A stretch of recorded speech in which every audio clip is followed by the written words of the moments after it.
Hi అండి. నమస్తే. Welcome back to our channel. మనం ఈరోజు వీడియోలో ఒక మంచి హెల్తీ రెసిపీస్తో అయితే మీ ముందరికి వచ్చేసినాను. అదే ఈ జొన్న రవ్వ ఉప్మా అండి. మనకు గోధుమ రవ్వతో సేమియా ఉప్మా ఇలా అన్ని రకాలుగా బోర్ కొట్టినప్పుడు ఒక హెల్తీ రెసిపీ తినాలనిపించినప్పుడు ఈ జొన్న రవ్వ ఉప్మానైతే ట్రై చేయండి.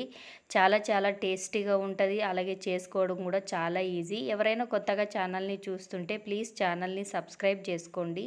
ఇప్పుడైతే మనం వీడియోలోకి వెళ్ళిపోదాం. ఇక్కడైతే నేను ఒక చిన్న కప్పులో రవ్వ అనేది తీసుకున్నాను. ఇక్కడ ఈ తీసుకున్న రవ్వ ఎక్కడైనా సరే ఈ సూపర్ మార్కెట్లో అయితే దొరుకుతుంది. లేదంటే మనం దీన్ని ఇంట్లోనైనా కానీ చేసుకోవచ్చు. ఎవరికైనా దీని రెసిపీ కావాలంటే కామెంట్లో నాతో షేర్ చేయండి. నేను మీకు ఆ వీడియోని షేర్ చేయడానికి ట్రై చేస్తాను.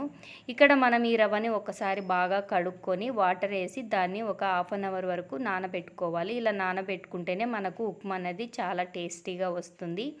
తర్వాత మనం ఒక ప్యాన్ తీసుకొని దాంట్లో ఆయిల్ వేసుకొని ఆవాలు, జీలకర్ర, మినప్పప్పు, శనగపప్పు, తర్వాత ఆనియన్స్ కూడా వేసుకోవాలి. ఇలా మనకు కావాల్సిన వెజిటేబుల్స్ అన్నీ వేసుకొని ఈ ఉప్మాని చేసుకోవచ్చు. ఇక్కడైతే నేను ఆనియన్స్, క్యారెట్, పచ్చిమిరపకాయలు, అలాగే కరివేపాకు ఇవన్నీ వేసుకొని ఒకసారి ఫ్రై చేసుకోవాలి. ఇవన్నీ మీకు ఆప్షనల్ అనమాట. మనము డైరెక్ట్గా కూరగాయలు తిననప్పుడు ఇలా ఏదైనా రెసిపీస్లో వేసుకుంటే టేస్ట్ బాగుంటుంది. అలాగే హెల్త్కి కూడా బాగా మంచిది. చిన్నపిల్లలు తినాలంటే ఇలా పిల్లలకు పెడితే వాళ్ళకు కూడా అలవాటు అవుతుంది. ఇలా మొత్తం అన్నిటినీ ఒకసారి ఆయిల్లో వేసుకొని ఫ్రై చేసుకొని మూత పెట్టుకొని ఒక 5 నిమిషాల వరకు ఉంచుకోవాలి. ఇలా తర్వాత మనం దీంట్లోకి ఇంకా మనము ఆల్రెడీ నానబెట్టి పెట్టుకున్న రవ్వ ఉంటుంది కదా, దాన్ని కూడా యాడ్ చేసుకోవాలి. ఇక్కడ నేను 1 కప్పు రవ్వ తీసుకున్నాను కాబట్టి ఇక్కడ 3 కప్స్ వరకు వాటర్ అనేది వేసుకుంటున్నాను. ఇక్కడ మీకు పొడి పొడిగా రావాలి ఉప్మా అన్నప్పుడు కొంచెం వాటర్ అనేది తగ్గించుకుంటే సరిపోతుంది.